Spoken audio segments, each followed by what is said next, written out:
What's up, St. Louis? Jamal Mayers here. Want a chance to watch the Blues like an insider with me? When you become an annual STL Sports Central insider, you're automatically entered to win. We're picking two winners, each bringing a guest to join me in the Blues Alumni Suite for the game versus the Edmonton Oilers on Friday, March 13th. That's right, Connor McDavid. We'll have free drinks, heavy appetizers, and an unforgettable night of Blues hockey. Sign up now at STL Sports Central, and I'll see you at the game. I tell you what, an unforgettable night of Billikens basketball. Another one, especially these weekday nights. They make it interesting and a little nerve-wracking here on the Billikens Central postgame. Another win, 16 straight for the Billikens. I'm Matthew Rocchio. That's Eric Sontag. And we are brought here by our good friends at DraftKings Sportsbook, where the crown is yours and my home bank. We'll tell you more about our sponsors, but we got to get into a fascinating game tonight. The Billikens down again at points by double digits in the first half, down by 5 points at the half. It doesn't matter. This Billikens team, like Thanos, is inevitable in the second half. They can just lean on teams, and it was 5 or 6 minutes into the second half where it looked like they were just going to take this one over, and eventually they did. Thoughts on this one, Eric? 16 straight for the Billikens. 22-1? 22. Oh, my Lord.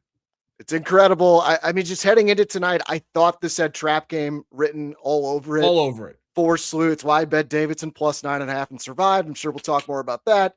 But just, you're coming off an A-plus performance against Dayton. We've seen a couple other A or A-plus performances in the A-10 when they beat Richmond and St. Bonaventure. And each time, Slew followed it up with the game with a close call. The survival at Duquesne, they rallied to beat GW.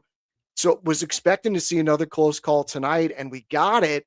But this is going to be remembered as the Brady Dunlap game for me. I think it's safe to say he's over whatever was ailing him. You know, he doesn't score against the Bonnies or Dayton. He missed the entire GW game with the illness. And then he comes out tonight and goes crazy. Career high 22 points, 6 of 6 from 3.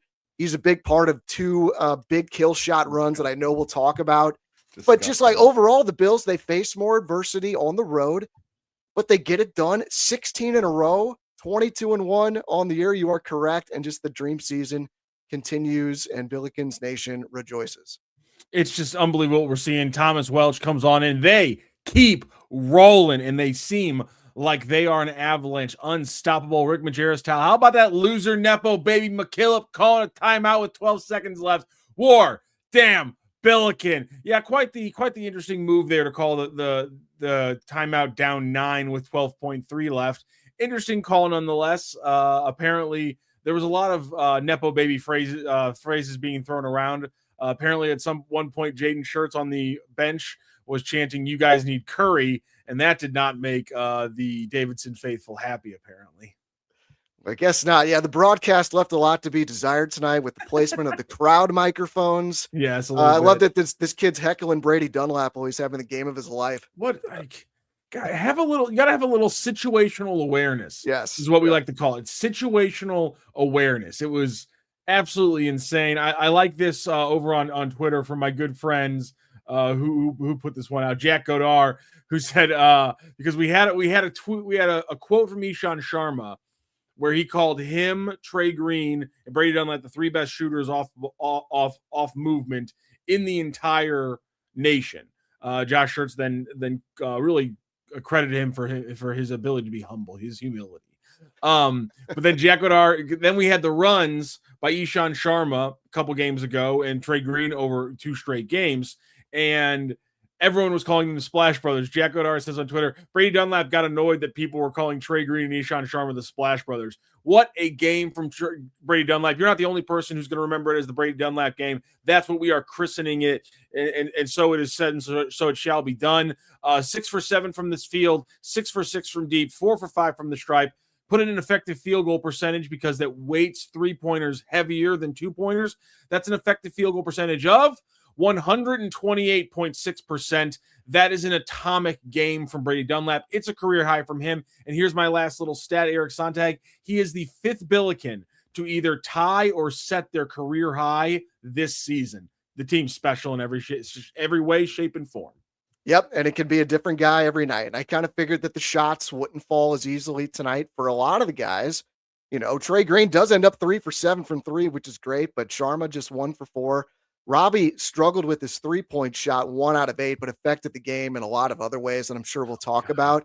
But that's the difference in the game is Brady Dunlap going 6 of 6 from 3. With the next Slew wins the game by 9. If you hit 3 of 6 instead of 6 of 6, we're going to overtime. You know what I mean? So it's the variance like that. And when you have a guy like Dunlap step up, like I believe it's 8 guys have led the team in scoring at one point or another this season. You gotta show me what you're talking about here. But yeah, I mean Brady, we'll talk about it more. But yeah, he was the difference in the game. This is what I was referring to earlier. This is a tweet from Coin 2K fan. Josh Schertz's son might be the biggest shit heel twerp ever. Has a nepotism spot and has been talking shit all game. You need Curry. You need Curry. He needs to be blasted off into space. And then he just goes, "Kid's funny. I can't lie." As Jaden Schertz giving them a double thumbs down from the bench. There's nothing I love more than the meanest college basketball fans who will always tip their cap when you get a good dunk in on them. They're always like, you know what? That's hilarious. That's my favorite brand of shit talking. Yeah. And good for Josh Schertz. Good for Jaden Schertz. Good for this Coin 2K fan on Twitter as well. This is a fantastic piece of banter. Yeah, you got to tip your cap sometimes. Where it's like, what it's the haters said I couldn't do it, and it was true. We couldn't do that. Do it. Shout out to the haters. Exactly. Corey Land. Even when this team is down, you just still have that feeling they will win. This team always has that one breakout run. Well, let's get to your point that you opened up in your statement, Eric Sontag. Talk about runs. We call them kill shots now, thanks to the nerds who have come up with that incredible stat. Kill shot is any 10-0 run. The Billikens had dos in this game, and you're almost always going to win when you do that. How about the Billikens really leaning on Dayton and not Dayton, Davidson, and making things happen, especially in that run to end the first half? Yeah, let's talk about the first one because really both of these were very timely. Obviously, I guess a kill shot's never not timely, but the first one was late in the first half. And this is right after Davidson got an offensive rebound. They kicked it out to Devin Brown for a wide open 3, and he banked it in, and it put Davidson up 13. And I'm starting to think, all right, maybe it's just not the Billikens night when this kid's banking in 3s. But then the kill shot run started. Sharma hit his only 3 of the night. Robbie got a couple free throws. Then Brady Dunlap, a massive 3 from the corner at the end of the first half to close out an 8-0 run to cut the lead to 5 at the half, 46-41. And after that entire half, if you had told me Billikens only down 5, I would have taken that all day. Massive. Just like the GW game. When it goes from when it's a 10-point game, when at one point it's 15, just a completely different game with those 5 points. Yeah, very, very similar. Yeah, Quentin Jones banking in that 3 in GW, and this year Dunlap the 3 from the corner. So that's an 8-0 run. They come out first possession of the second half, and it's this really weird possession, offensive rebound, and then it's like the ball almost gets turned over. Robbie's like lumbering after it. It's almost an over and back call, and it ends up with. Yeah, and then Trey Green just does what he does. He creates and he sticks a 3. What the hell? Just an insane shot. So it ends up being an 11-0 kill shot run between the first and second half. Slew's only down by 2, and then it's game on from that point. So that was just absolutely massive. Yeah, that was a huge moment. Again, 11-0 kill shot there for the Billikens. Completely changed the game. We'll talk about that second kill shot. I believe got up to 16-0. We'll talk about that here in a moment when we talk about our money moment of the game, sponsored by our friends over at My Home Bank. But get into the chat, guys, if you want to talk about anything Billikens related, this game, the season, tournament, seeding, the chances to be at Enterprise for the first round. We'll talk about anything you want here. You can talk about your bad beat. Eric Sontag had it smart on the Davidson 9.5. I was a coward at halftime and couldn't pull the trigger on I was looking at a 10x unit bet because I was feeling it for the game over, which at that point was like 167 or something like that. That cleared easily. And the Billikens money line for the second half. And I just couldn't pull the trigger on it. So if you want to get in here and talk a little gambling, Eric Sontag's always down to do that. We'll tell you all about our friends, DraftKings Sportsbook, a little bit later as well. Eggplant emojis. Do you think we'll see ChatGPT crash in March when all of America sees SLU in the Sweet 16 and have to look up what a Billiken is? I'm so sad people just don't use Google anymore. I know. And ChatGPT is the new Google. It's That's bizarre. really disappointing to me is really all I can say to that.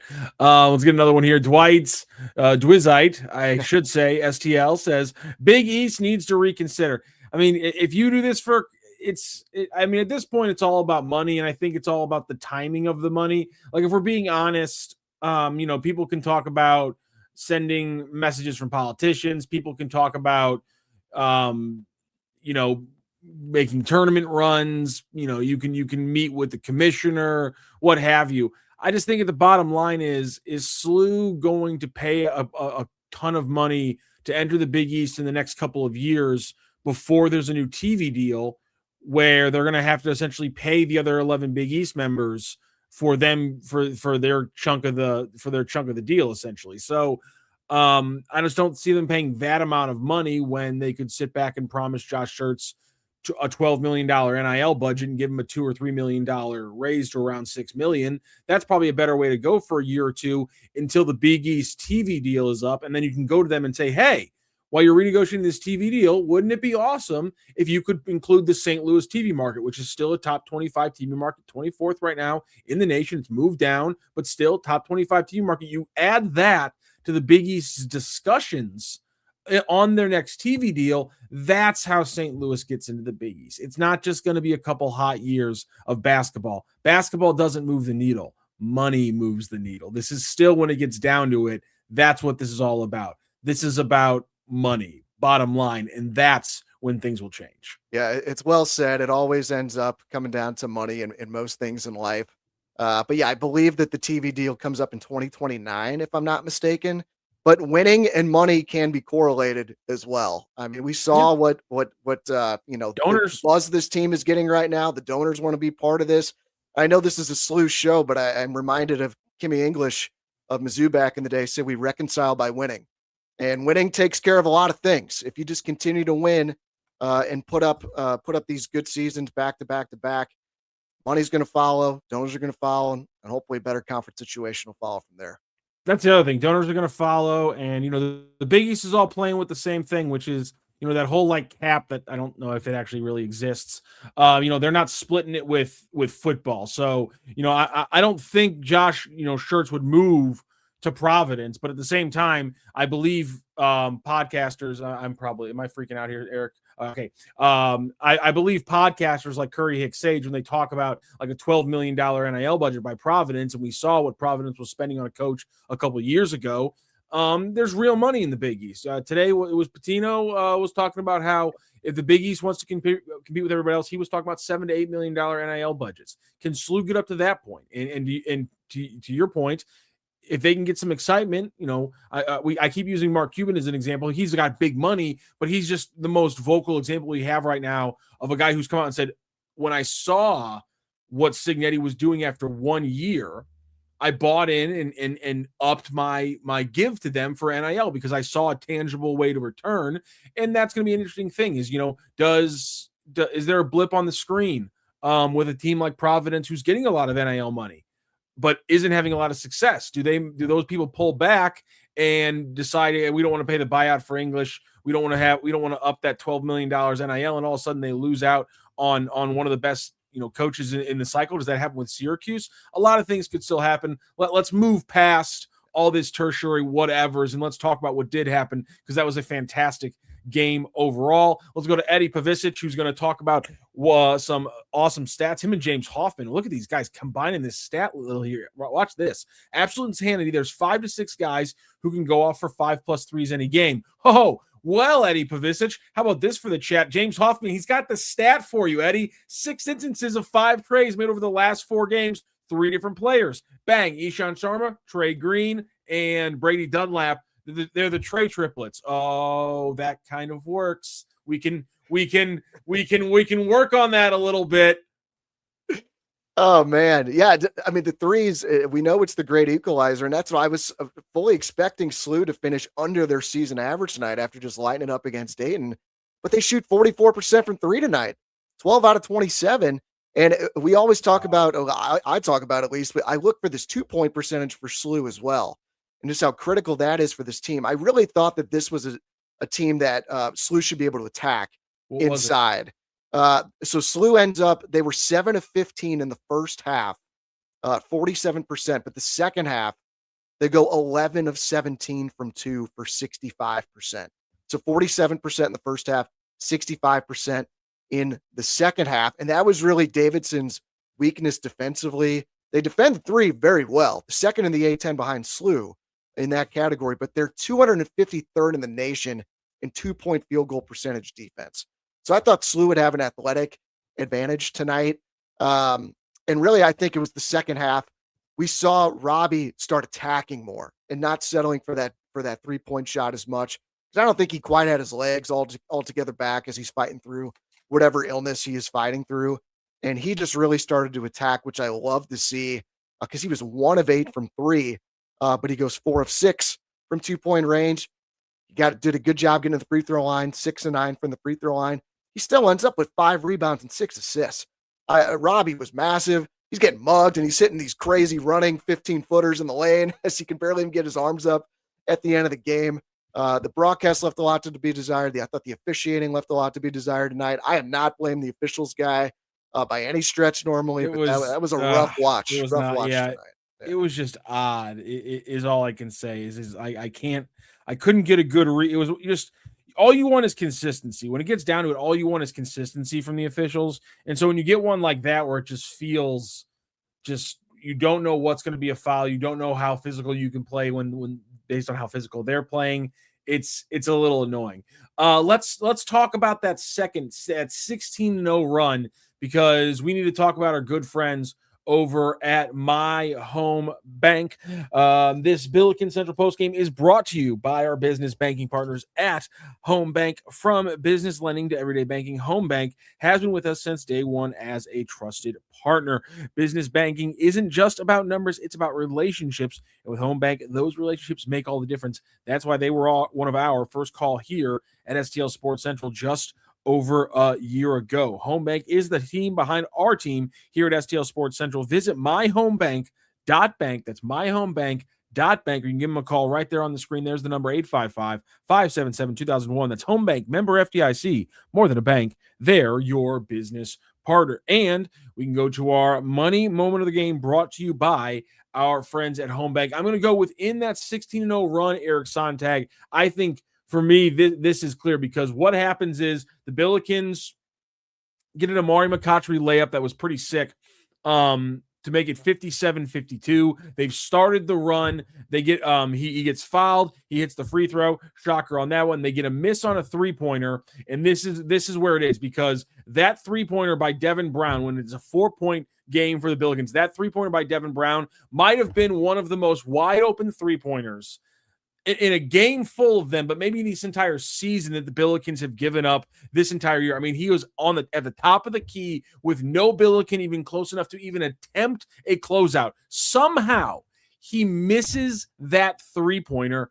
They go down the other way. They get the rebound. Brady Dunlap knocks in a three to make it a 1-point game. 6-point swing. Could have been a 60 to 53 7-point game. Turn it around. It's a 1-point game. The Billikens take the lead the next possession. They finish off that 16-0 run, leading 66 to 57, and they never looked back. They closed out the game from there. That's my money moment of the game. A huge game-defining 6-point swing. Billikens got a little lucky, but then on the other end, it was Brady Dunlap doing what he did all night. Yeah, Brady with 3 threes in the midst of that 16-0 kill shot. He also had a nice dunk from Thames off a beautiful pass from Robbie to kind of keep the momentum after Davidson called a timeout to try and stem the tide. But yeah, it was the back-to-back threes from Dunlap that took a 4-point deficit to a 2-point lead. And that was the first time SLU had led, I believe, since being up 8-6. And then they never looked back from there. I had one other money moment picked out that was away from the kill shots, because I know it's obviously the answer, but I'll hit you with this one. About 4 minutes to go. SLU's up 7. Okay, and Davidson had a 3-point attempt that looked like it was going down. It pinballed out. It would have cut the lead to 4. SLU gets the rebound. Robbie comes down. Like I mentioned a couple minutes ago, he attacked instead of settling for shot. He got an and one. He did the shrug the shoulder celebration. SLU went up 9 at the under 4 timeout. He hit the free throw to make it a 10-point game. And that was just a massive moment just to give some breathing room heading down the stretch, because we have seen some collapses away from home this year in the last few minutes of games, where games, the Stanford case, got away from them, or other ones like VCU, like Duquesne, get really, really tight at the end. So that was just a huge money moment for Robbie. Just to use that big body, get crafty, create some contact, stop shooting these threes when your legs aren't really feeling it too well tonight. So big moment there for Robbie Avila. He was really, really big all night, but especially down the stretch. Yeah, you were talking about Robbie Avila before we broke down that last 16-0 run. So here was Avila's line at the half, Eric Sontag. Right. 7 points, 3 assists, 0 turnovers, and 1 rebound. Not terrible, but obviously not great. 1 of 6 from the field, 1 of 5 from 3, a perfect 4 for 4 from the line. So had some points, inefficient, no rebounds, but the passing was there. What he finishes with on the other end is he goes 5 of 14 from the field, again, 2 of 9. So that means he goes 3 of 5 from the field. He doesn't hit another three-pointer, and I think he went 0 for 2 after he went. So he goes 0 for 3. Not great from three-point land. Goes 2 for 5 from the line. Not great, but here's where things mattered for him. Picks up 4 rebounds and 3 more assists in the second half. Also adds a couple steals as well. He was ill. It was clear he didn't have his legs under him. It was a monster game for Robbie Avila in the second half. It wasn't, blowing the doors out of the stat book, but still efficient from 2-point land because he started driving, got away from the three-pointer, and massively 6 assists and 1 turnover. At one point, it was 5 assists and 0 turnovers by the time they controlled the game. So he had a late assist and a late turnover that I don't really want to talk. We don't even need to talk about. That was massive for Robbie Avila. Even when he couldn't hit three-pointers, even when he couldn't get a call to save his life for some reason, he was able to put the ball on the floor, beat a Davidson defense that was doing a fantastic job down low, and he hit clutch shots. To your point, kind of iced the game when he needed to with that and one.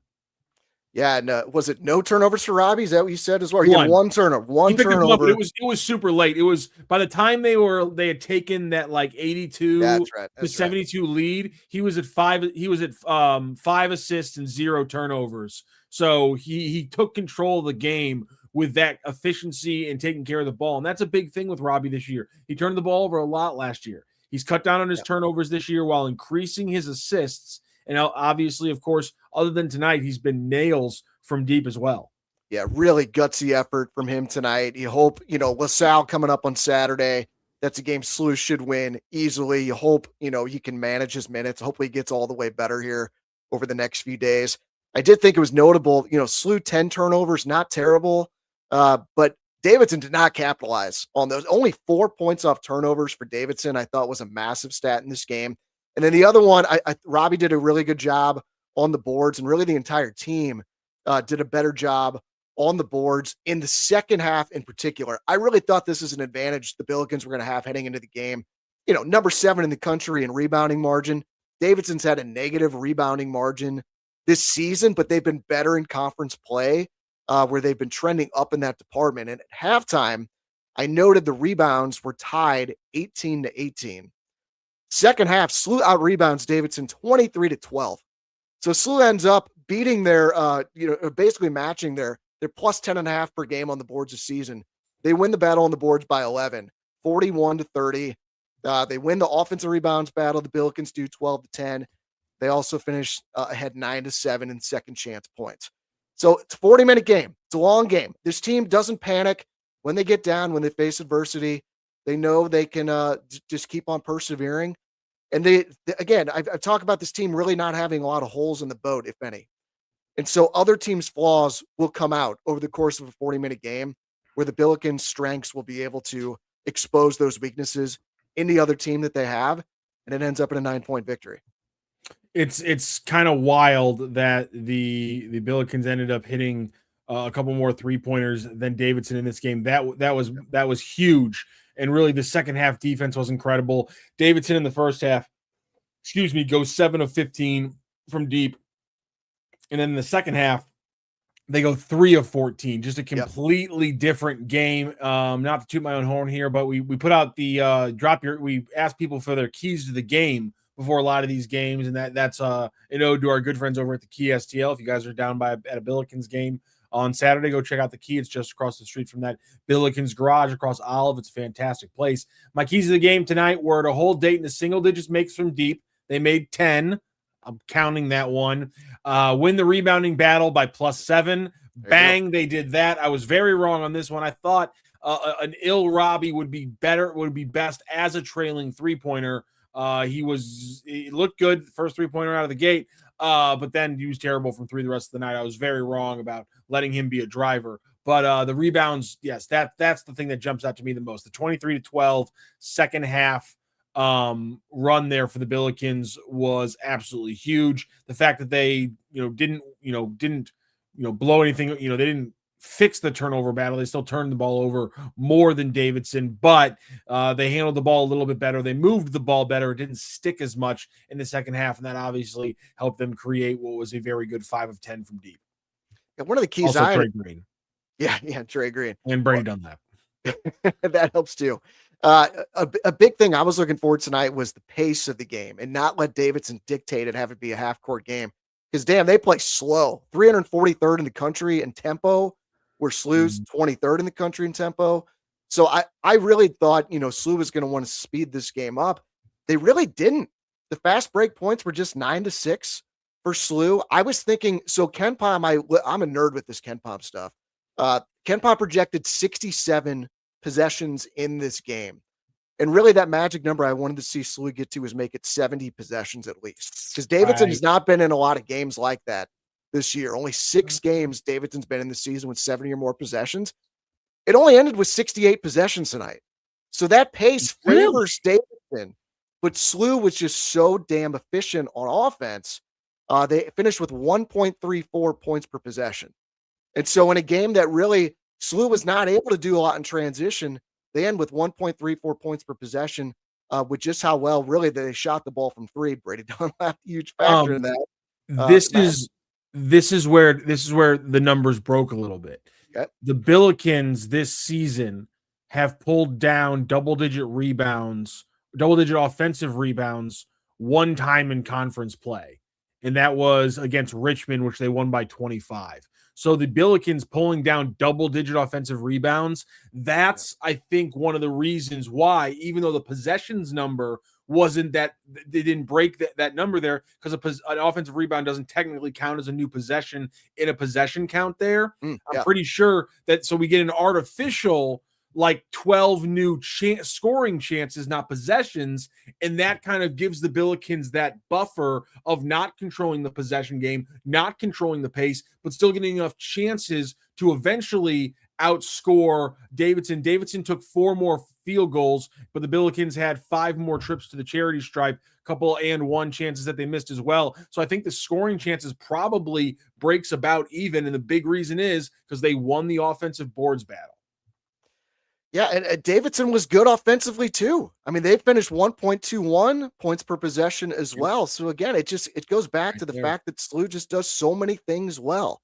And this was not a team that I thought SLU was going to be able to wear down. Davidson goes very deep.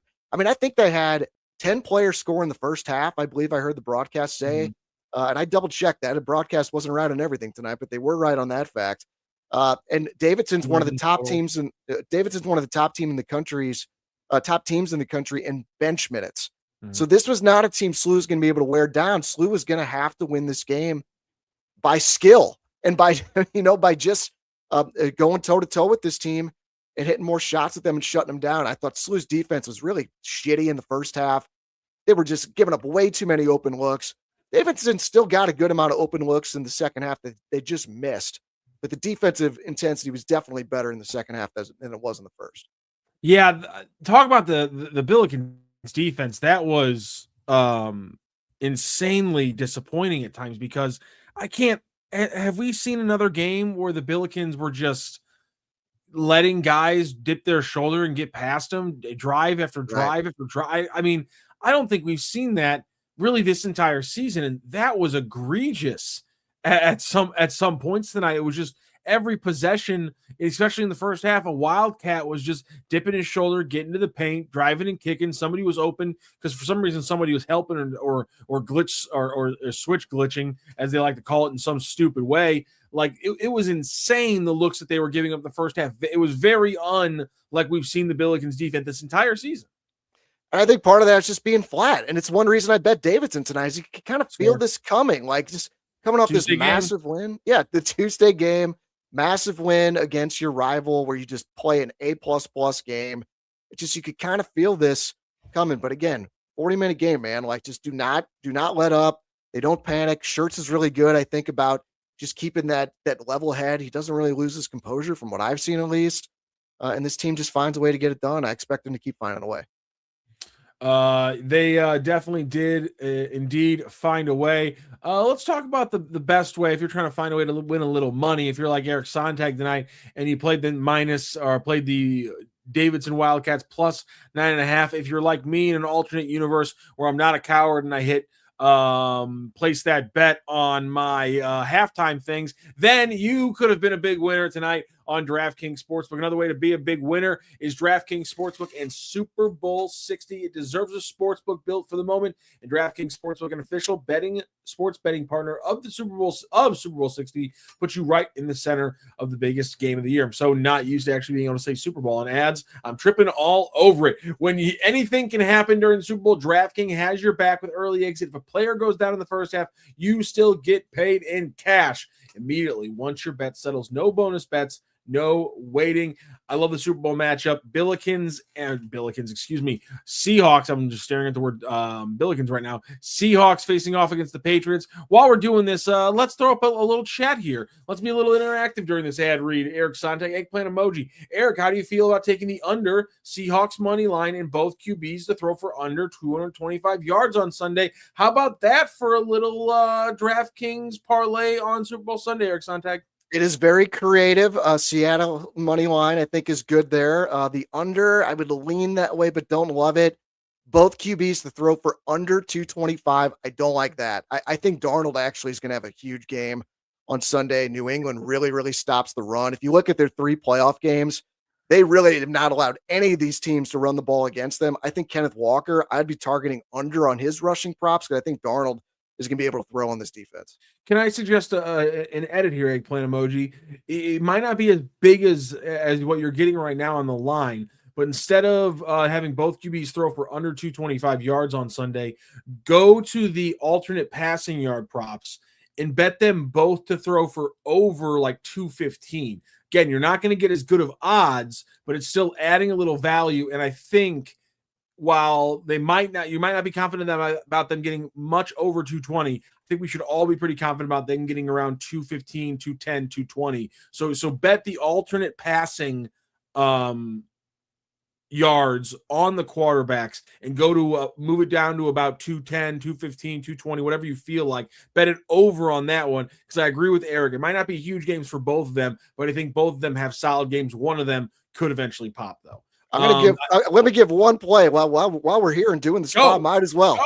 Drake May over on his rushing attempts. I believe it's 6.5. I would love that as part of a parlay because I think it's juiced up at close to minus 150.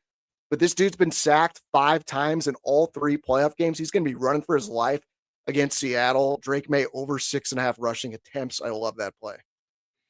There you go. That's a fantastic way to go. And if you're new to DraftKings, new customers can bet just $5 and get $300 in bonus bets if that bet wins. Just download the DraftKings Sportsbook app now and use code STL Sports right there on your screen, STL Sports, to turn $5 into $300 in bonus bets if your bet wins, in partnership with DraftKings, where the crown is yours. Gambling problem? Call 1-800-GAMBLER. 21 plus, physically present in Missouri. Eligibility and restrictions apply. Bet must win to receive bonus bets, which expire in 7 days. Minimum odds required. For additional terms and responsible gaming resources, see dkng.co/audio. Limited time offer.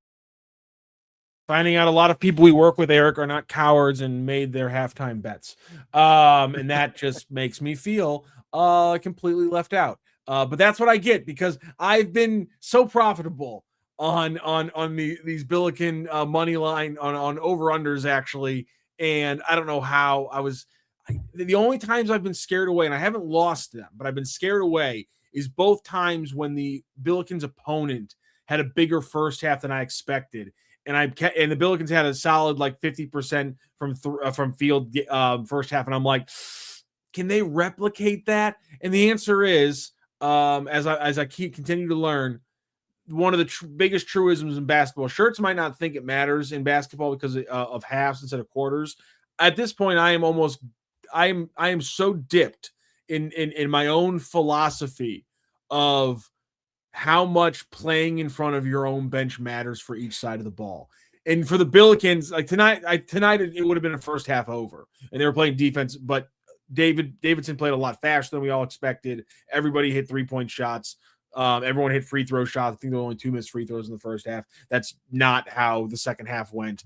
So today was a little bit different, but it just seems like in the second half, if the Billikens are playing in front of their own bench, it doesn't matter what the score is. Take the over in the second half for the Billikens.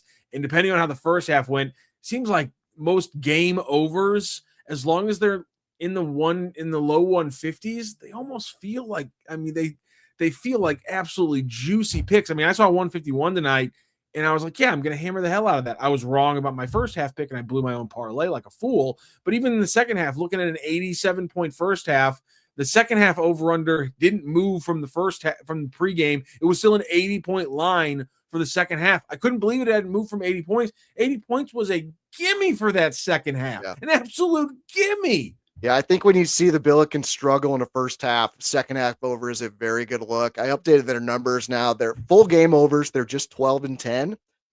They were 13-8 against the spread heading into tonight. Depending on what number you got, some people got, I was fortunate at Davidson plus 9.5.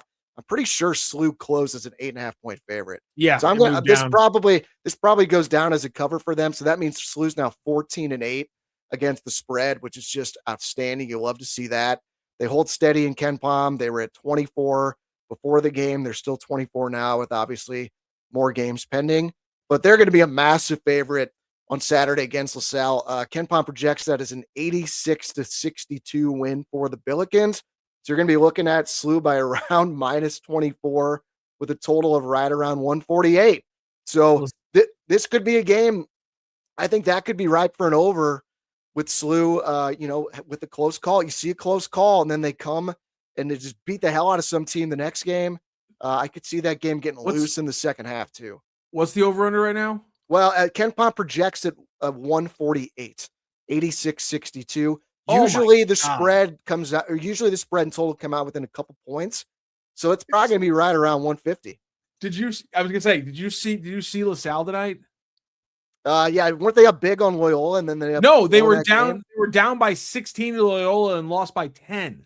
Oh wow! They're going to lose. SLU's going to score 100. SLU's going to score 100 points again. Yeah, if that over under on Saturday is 150, I'm going to hammer it.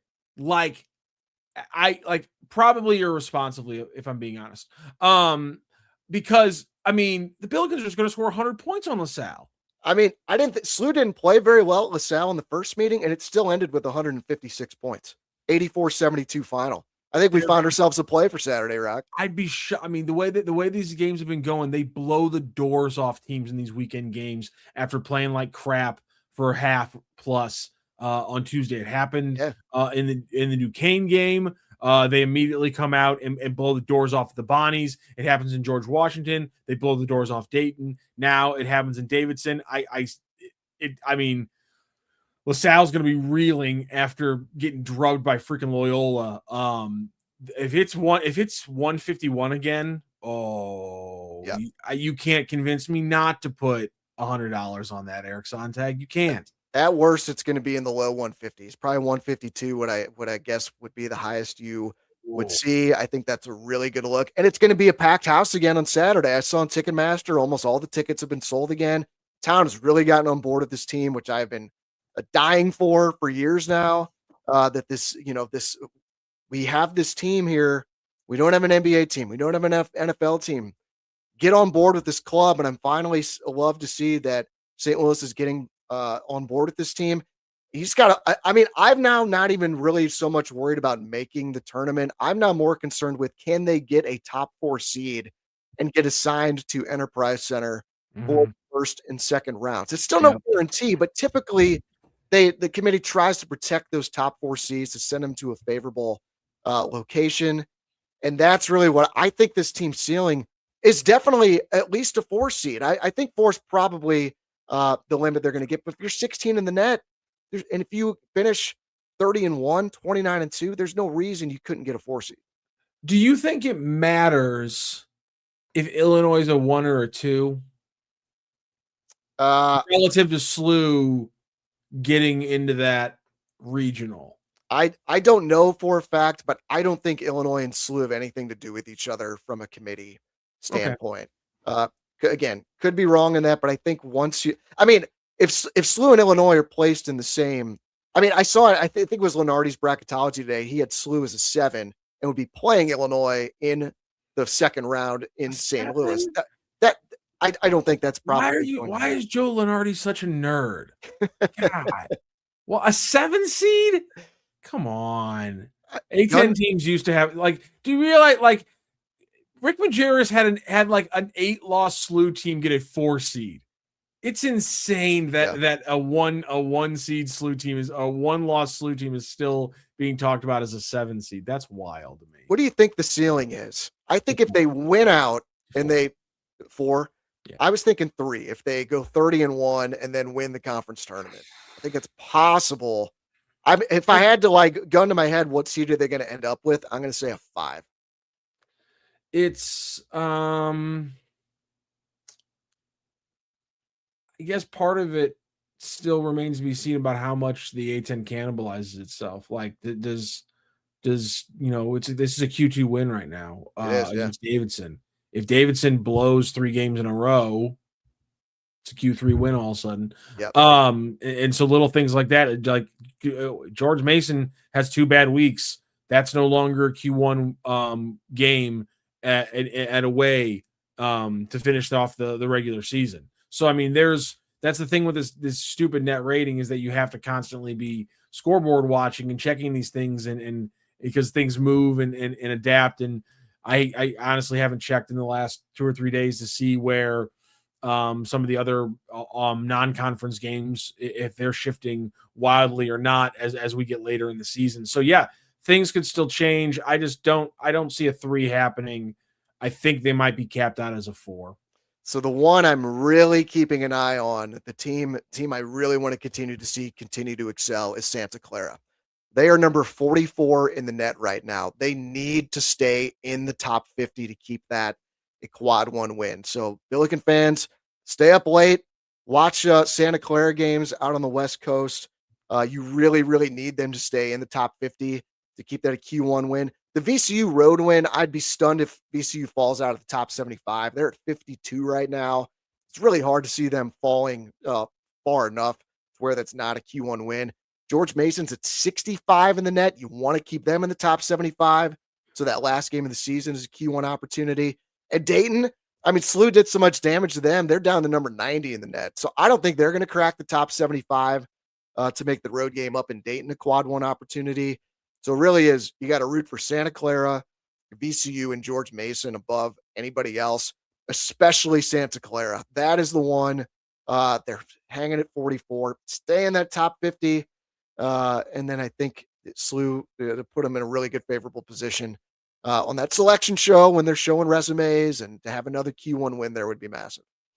I honestly, I didn't like the one point the broadcast made about like how like teams like St. Mary's don't even have 0 quad 1 games at all on their schedule, and kind of how different the Billiken schedule isn't strong, but it's far from anything the worst that we're going to see from a tournament team this season. It's far from, even for some of the better mid majors. I mean, some of these teams have just god awful rotten schedules.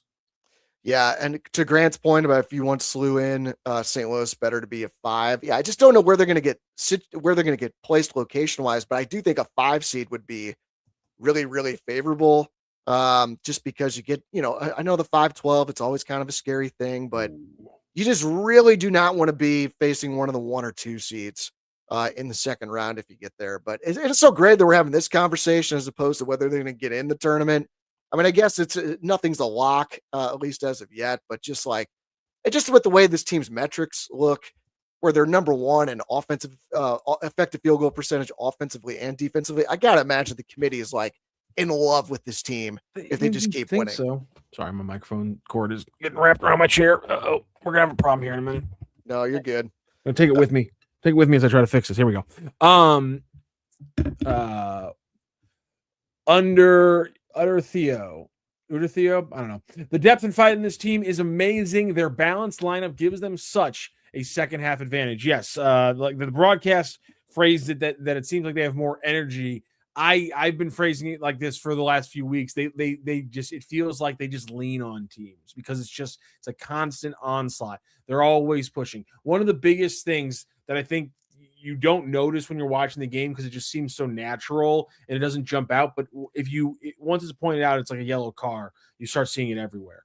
How fast the Billikens push on made baskets, which isn't really a thing. Like obviously in the hierarchy of how fast you can play in a possession, forced turnovers 1, defensive rebounds 2, and then a made shot is usually big gap behind it. But the Billikens will take the ball out of the hoop and still get a good look quickly up the floor.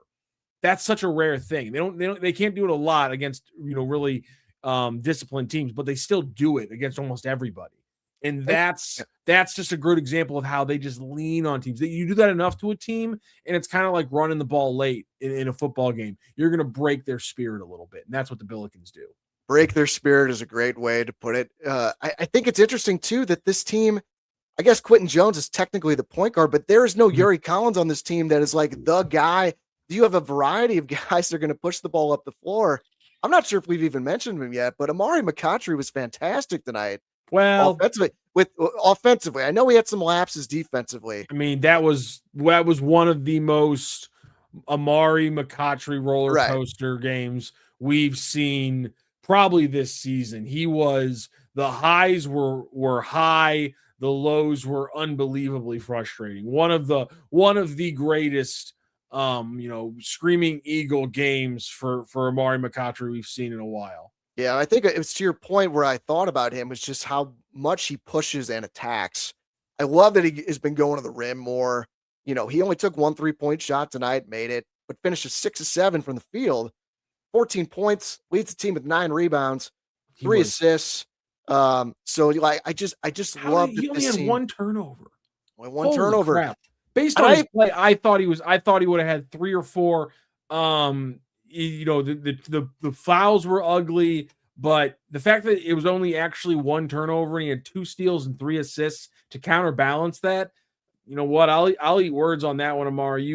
It was a little bit smoother. It was more of a Batman than a screaming eagle tonight from Amari McCoughtry. Well played there, and you say him getting to the paint is important. That 1 3-point shot he took was the first shot of the entire game for the Billikens. From there, he goes 5 of 6 from the field. This is a guy that the very first game of the season, I think one of my very first tweets from the regular season for the Billikens was Amari McCoughtry is going to touch more paint than an artistic child in preschool.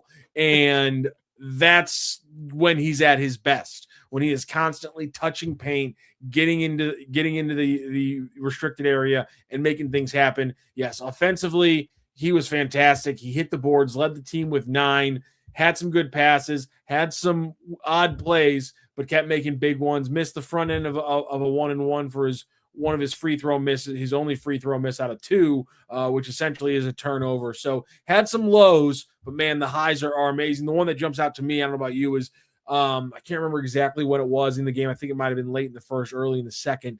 That crossover into that kind of awkward against the grain. Oh yeah. A reverse finger roll. I mean, that kind of handle, and then that kind of contortion, that kind of handle from a 6'6" player who can guard 5s, that kind of handle and finish from a guy who has the bulk to guard bigger players. I mean, that kind of size, speed package, athleticism package is why the lows are frustrating, because, man, those highs are scintillating. Yes, scintillating. I love that word. But yeah, his finishing around the rim has really been terrific of late. In particular, I also want to mention our boy Dion Brown. I feel like his post passing has been really, really good, where he really can find guys in tight spaces in the post to lead to layups. And I think it was just one pass that he made. I thought Sharma made some good decisions tonight. There was that I think he knew his shot wasn't on tonight. Just 1 of 4 from 3. He had a couple times, he had a little bit of space where he could have popped a 3, but there was one in particular where Otieno did a little give and go with them, where Otieno rolled to the bucket and Sharma could have popped the 3, but instead made the right pass to find Paul for a dunk. And that's what just speaks to this team's unselfishness. And I love that, just like a lot of times you hear about a team make the extra pass, but sometimes it's not always the right play to make the extra pass. I feel like this team makes the right extra pass, if that makes sense. You know what I mean? Like, they just really, it looks like they've been playing together for forever, and they've been playing together for a handful of months now. It's such a joy to watch. I'm trying not to get too bogged down in what's in the future with this team and with this coach. I'm just really trying to enjoy the moment, because someone like me that has been, going to Billiken games since the early 90s, you've been waiting for a team like this for generations. I know Majerus really had those 3 teams back to back to back that really, really, really had it going. But just this style that this team plays, it's so beautiful, and it just brings so much joy to me to watch this team play. And then you watch a team like Missouri, for instance, and I support Missouri as well, but not pretty much any team I watch that is taking mid-range jumpers or taking 17-footers. I'm like, what are you doing? Like, watching Shirts ball has spoiled me to, like, this is how offense is supposed to be run, which is how beautiful of a system that they play. Mhm. They defend the fuck out of teams. Like, they're just all over teams. It just, this is bringing me so much joy. Why I'm planning my evenings around watching this team night in, night out this season. It's just been fantastic. Like, I could go on, but just really enjoy this St. Louis, like, not just like SLU grads like me, but St. Louis, get on board with this team, keep supporting them, and let's just make this ride as magical as it can be. Eddie Mavicic says, surreal that most of these guys are sophomores and juniors. Yeah. Dion Brown, Paul Tieno, Robbie Avila are all gone after this year, but Kaluanya took a red shirt, so he'll be here next year. Trey Green, Quentin Jones, Kellen Thames, Brady Dunlap, Amari McCautry, Ishan Sharma, and then, of course, Jax Kerr and Cam Hudson, all in line for next year, as well as Badar Diakite and Luke Lakowski, who you guys are going to you're going to absolutely love those guys. Diakite is this springy 6'9". They don't have a position for him yet because he can shoot, he can dunk, he can block shots. Is he a center? Is he a foul? Is he a 4? Is he a guard besides being 6'9"? Is he kind of like a Giannis kind of potential guy? And then Lakowski, I've talked about him before, comes from like the definition of a college sporting family. His mom and dad both played at WashU. His brother and both of his older brothers have played D1 basketball as well before him. So, I mean, the pipeline is absolutely stacked, and that's why it's going to be interesting to see. I know I don't want to keep falling into this, but just the reality of the situation is, can the Billikens offer Josh Shirts enough money combined with an already stacked roster? And sure, we talk about how much this team sacrifices. 1 or 2 of these guys might get enough money from another team and enough playing time to say, I sacrificed for 1 year, but I got to go get mine. Completely fair. But right there, I mean, we're talking about a roster that is already set, primed, and ready to go for next season. You got to get one transfer big man to kind of round out the youth of Jax Kerr and the lack of scoring from Kaluanya. But other than that, you got a pretty good front court brew, and you obviously have the wings essentially covered, and you're ready to keep on rolling. That's a really good point by Eddie, just how young and ready to rock this team is for multiple seasons. Yeah, and that's why you just got to hope that Josh Hurt stays around, and God forbid that he does leave. I almost hope that you could have one of the assistants take over as head coach. I don't want to get too far ahead of myself here, but just like, let's keep my emotions. Oh my God. I just like, it really has ruined basketball for me watching other teams where I'm like, what are you doing with this stupid shot selection? So just really try and enjoy this ride that we're on right now. I don't know if anyone was watching the Mizzou Central post game from last Saturday, and I was waiting in the wings in case we needed a third person on it, and so I watched the Billikens game with a little bit more in depthly in case I needed to do the post game than I usually do, because I'm a Mizzou grad, so I'm still a Mizzou fan, but I jumped in at the very end of the post game just because I wanted to ask Kareem Rush one question, which is when you have Trent Pierce, who's 6'10" and shoots 3-pointers, essentially like Ishan Sharma almost, and then you also have Mark Mitchell, who's a 6'9" everything player, passer, rebounder, shot blocker, 3-point shooter, driver, dunker, what have you. When you have those two players, how do you have an entire 40-minute game where they both play 30 of those minutes and not a single time do you put them in a two-man action? And I was talking to the SLU media, Stu Durando, Tom Timmerin, David Solomon was there, and I was like, I'm watching Mizzou, and I just can't help it. I'm 2 minutes in, and I'm like, Josh Schertz would have put Mark Mitchell and Trent Pierce into a two-man action within the first 5 minutes of this game, and then done it multiple times before, because why wouldn't you? One of them 6'9" and has 4 assists per game. The other one's 6'10" and hits 3-pointers. How is one not screening for the other every other flip and play? Because with how the Billikens put everybody in action, put everybody in places that accentuate their strengths, they'd figure that out. I don't know how coaches don't figure it out. I said it. I did an interview with a station down in Lexington yesterday, and I just put it one way. I'm just like, there's levels to this. There's a reason why, if you go on Twitter right now and look at a post from the Billikens, everything under it is fans from every other big name program that's struggling right now talking about how they're going to hire Josh Schertz, because there's levels to this. And right now the Billikens have a coach who's at one of the highest levels. And that changes how you play, that changes how you got to pay, and that changes how everyone looks at you going forward. Yeah, but this is the moment. We talk about, I keep looking at that Creighton poster on the wall behind you, the team. I wrote about this on STLSportsCentral.com over the weekend. I felt inspired to write just kind of about this journey as what's that? They're struggling. It's a problem. Oh, yeah. But it is. It's not going well in the house right now when Creighton's bad. I also, again, am the only person in St. Louis who, I don't want it to not happen, but it would make my life easier if SLU never joins the Big East, if I'm being 100% completely honest. But it's interesting. You got like Creighton, Xavier, Marquette are these three programs that I've wanted SLU to be like, and they're all down this year. Xavier got punked by UConn tonight. I wasn't even close. I was on Xavier, and that's why I know that one. But it really, this is SLU's moment. If this is what you've wanted them to become, a perennial contender, a perennial player on the college basketball scene, this is it. They have found the coach. They have the guy. They do everything they can to hold on to him. Yes, they have James Hoffman. Josh isn't going anywhere. We have enough money to be competitive in salaries and NIL. Coach Schertz is just a different guy. I don't think he's a money chaser. I mean, it's not chasing money, man. It's just, you grind for a decade at Division II LMU, and 6-7 years later you have a chance to take over a Power 5 team. It's not chasing money. That's realizing your dream, and that I don't ever harp somebody or hold that against somebody. He's doing it in a legitimate way. He's not doing this dirty. I don't think it would be fair to call him a money chaser, and I think SLU can be competitive, but again, just like there's levels to this coaching thing, there's levels to this money game. And we just have to be honest about where SLU's at. There's things they can offer. And again, going back to our conversation earlier, in the future, they could offer a nice, juicy major market or, high major market for the TV deal for the Big East.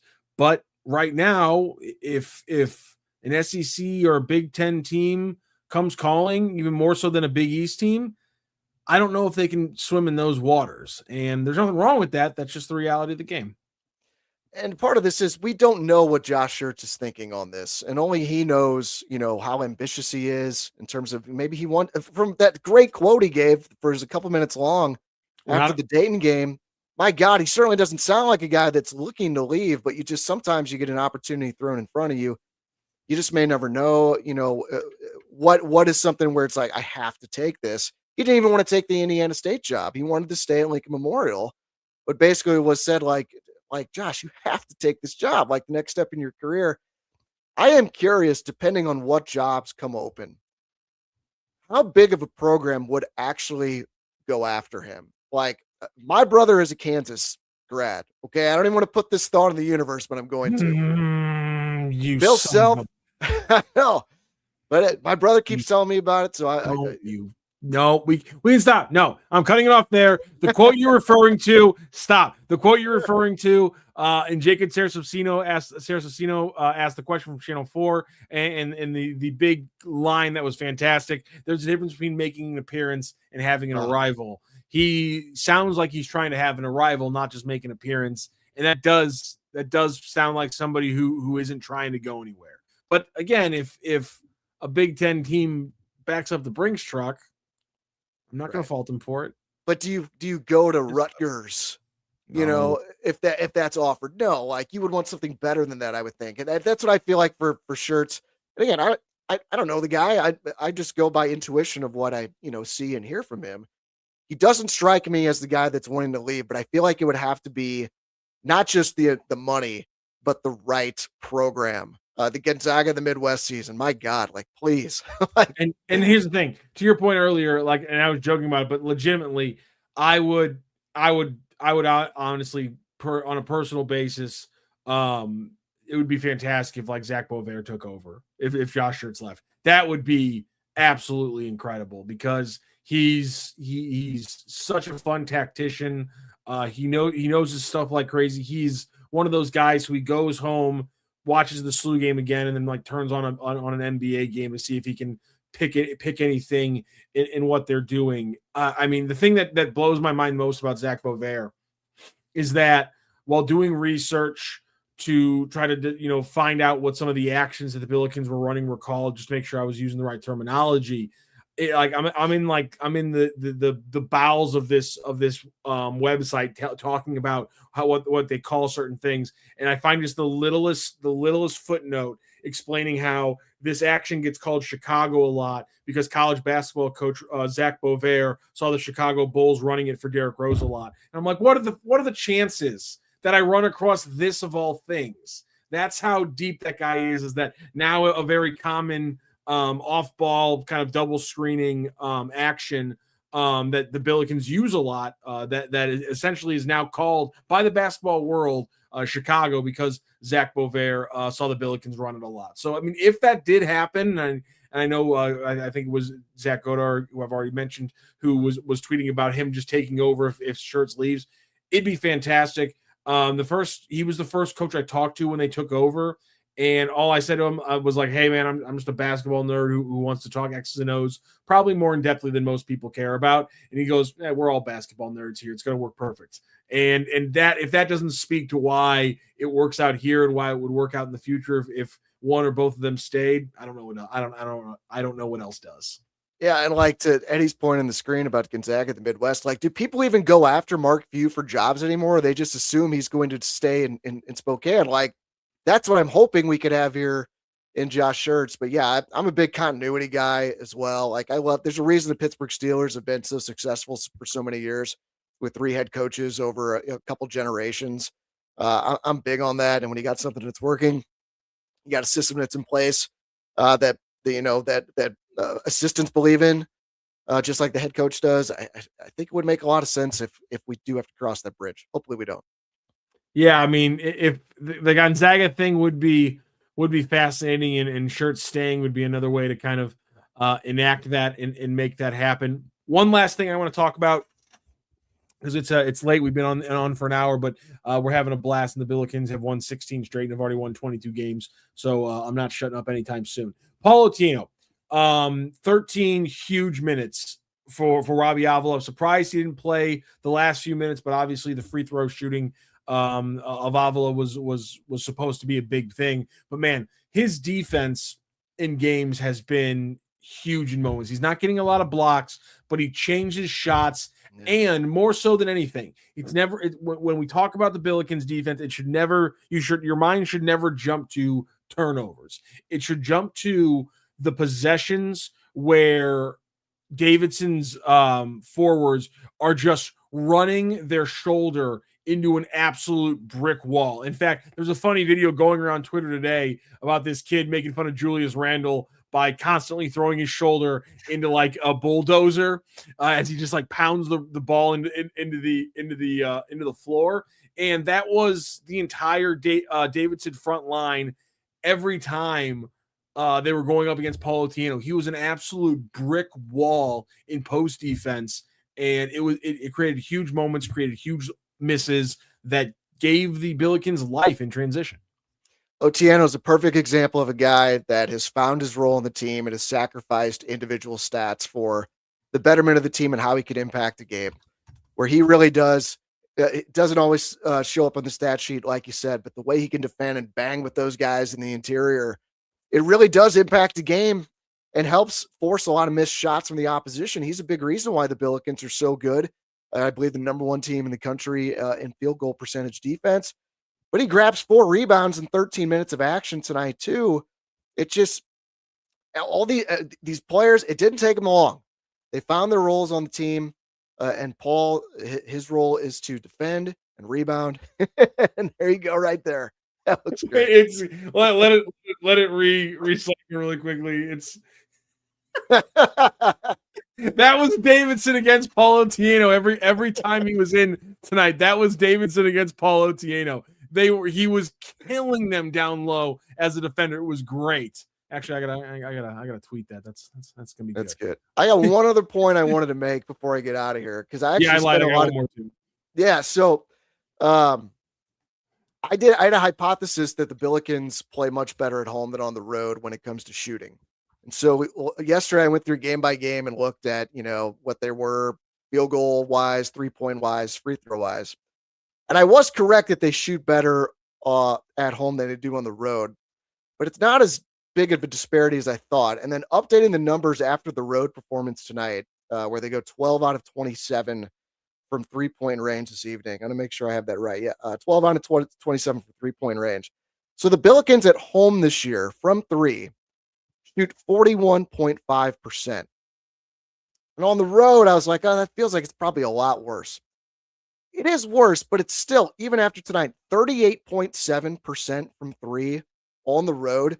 38.7% from 3 would rank 15th in the country in 3-point shooting for a team. So like if your worst split is away and you're still shooting the lights out, that's what I was starting to wonder. Like, is this team, like when they play in bigger games, when they're playing in the A10 tournament at a NBA/NHL, 18,000 seat arena, they're playing the NCAA tournament in these, front of these 18 to 20,000 seat arenas, are they really going to struggle? Well, what the numbers really show is over a large sample size, their bad games are still pretty damn good and better than the vast majority of teams in the country. So I thought that was a pretty interesting exercise. For what I went through, like, yes, worse on away than at home, but they're still an incredibly good shooting team away from home. And John Rothstein tweeted this out as well. They're 60 for 119 in their last 4 games. 50%, just a hair above 50% actually. 60 for essentially 120. Right down the middle, 50% in their last 4 games from 3. Incandescent is the only word that comes to mind. My God. I think we're going to see a lot more of that on Saturday against LaSalle. I feel like we said, I think the over is going to look really good there. Again, projected total is going to be right around 150. They play LaSalle the first time. It ends at 156. I think we're hammering that over. I don't know if I want to take SLU to beat a 24-ish point spread. I think the over is what we're going to be looking for on Saturday, Rock. It's too risky because that sounds like a game where Jax Kerr and Cam Hudson play 8 minutes. Yes. Yes, and it goes from a 32-point Billikens lead to a 23-point Billikens victory. Yep. Yeah, you could see that. I'm also looking forward to seeing Gumby in the stands. LaSalle always brings this Gumby, and they're still, God bless them for hardcore LaSalle basketball fans. But yeah, things are not going good not going well in the Philadelphia area for the Explorers this season. Yeah, losing by 10 to Loyola tonight. Down by They've 16 lost. at one point. They've lost 3 in a row to Loyola St. Joe's and Fordham. Fordham gave VCU a fight tonight. Yep. VCU only winning by 4 in the God. Bronx. Dayton survives, snaps their losing streak with a 2-point win over the Bonnies. So that was your other A10 action tonight. Definitely. Like we said earlier, VCU, keep winning. Keep winning. Stay in that top 75 of the net to keep that road win at Q1. And then we'll be seeing them here later on in the month, February 20th. Another Friday night game, national TV. Yep. I think the Billikens be ready to rock and roll for that one. This is actually my last thing. I tweeted this out already, but it played out because we got the Brady Dunlap game. But we talked to Brady at the Billikens practice on Sunday, and I think this is really the first time I've actually got to talk to Brady because I can't do the post games, and I think he's done a couple post games, but I don't know how many times we got a midweek scrum, and I think I might have missed the first time. So I've been waiting for a few months now to ask him because his dad was a walk-on at UCLA. And then after his first year as a walk-on, and he's a 6'7" shooter just like his son is, his first year as a walk-on, I think it was, the very next year, another 6'7" shooter showed up on UCLA's campus. His name is Reggie Miller. So I've been waiting to ask him. I'm like, okay, your dad played with Reggie. You're a 6'7" shooter. Is there connection here? Did he show you Reggie tape? Like, have you ever met Reggie Miller? So he's never met Reggie Miller, but actually it was a fascinating story where his dad has been his coach for a very long time, and his dad is a college basketball coach. I think he's at Georgia State, I want to say right now. I could be blanking on that. He might have been at Georgia State, but he's a college basketball coach, has been for a lot of Brady's life. And a walk on at UCLA and everything. All of Brady's trainers growing up are his dad's high school teammates. Oh, wow.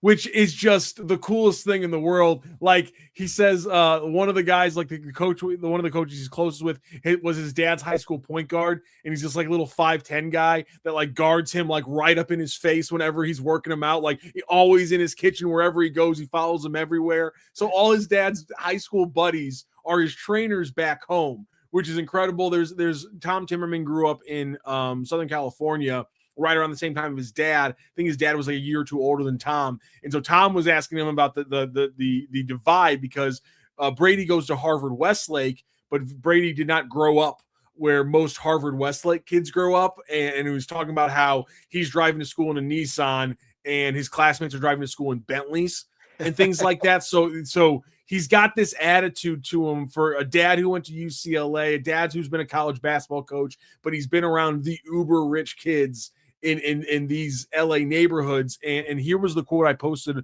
on Twitter, because as he's knocking down shot after shot, and I don't want to do that to you. My apologies. I'm trying to get a better format here. Here's this one. That doesn't work because now you're not in it, but whatever. We'll do it this way, and I'll get rid of that. There you go. And I'll get rid of the header. So this was a quote from Brady when I kind of asked him about his dad as a coach, what he learned, him being a shooter and things like that. My dad has been my coach in my training my whole life. I worked out with him when I was 5 years old, and kind of he's very similar to me as a player. He's also a 6'6", 6'7" shooter, so I've kind of adopted some of the things. My whole game as a player, I kind of give credit to him because I would just feel like he's like, I play with some great coaches, obviously Coach Schertz, Coach Pino, and I'm very biased, obviously, but he's been, the best coach that I've ever had personally in my life. And he's given me so much to the point where I can be here talking to you guys. It's such a blessing. He's kind of the reason why I'm here. That was Brady Dunlap talking about his favorite coach in his life. That's his dad.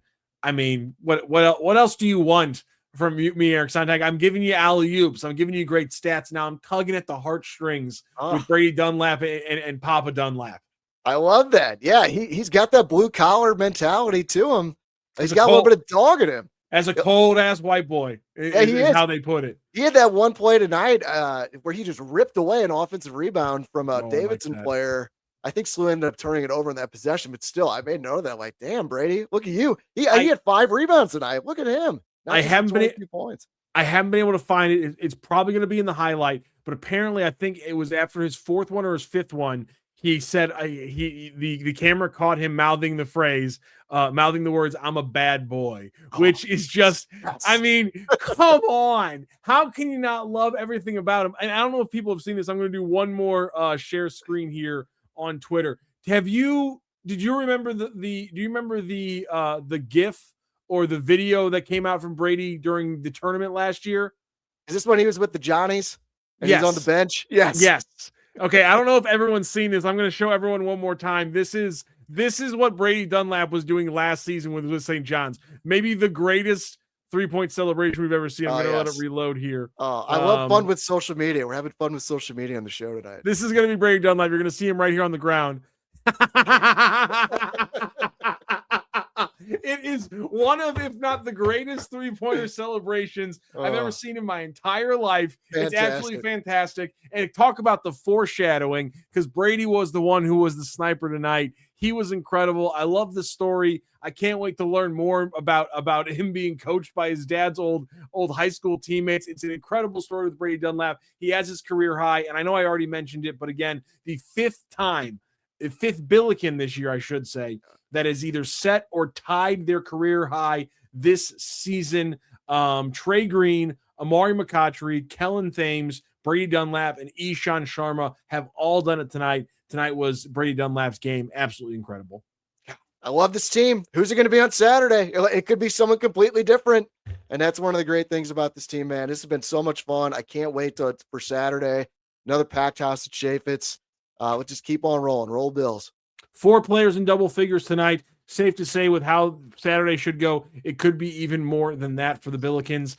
For Eric Sontag, I'm Matthew Rocchio. Thank you so much for hanging out with us here for over an hour as we talk about another Billikens victory. Haven't gone long very often this season, but with them keep on rolling, it's hard to stop talking about this Billiken team. They are back in action on Saturday afternoon, facing off against LaSalle. It is a home game, but I am derelict in the duties, and so I will be on the call. I will be on the post game, but I am going to be doing it from Florida, which means we will not be from the Chaffetz court, which means no Rammer or Earl. It will be myself and one other person here on the Billiken Central post game. We're trying to figure out who else it's going to be, but whoever it's going to be, we're covering the Billikens this weekend, Saturday. They face off against LaSalle. We'll be here on STL Sports Central. Make sure you like, share, and subscribe. Check out our friends at Home Bank for your business banking needs. Also, make sure you download the DraftKings Sportsbook app and use promo code STL Sports. Thank you so much for joining us. You can rewatch this whenever on the STL Sports Central YouTube. It'll be under the live tab. And we'll be back on Saturday for Eric Sontag. I'm Matthew Rocchio. This is STL Sports Central, Billiken Central postgame. Have a great rest of your night, St. Louis. You got about 14 minutes left.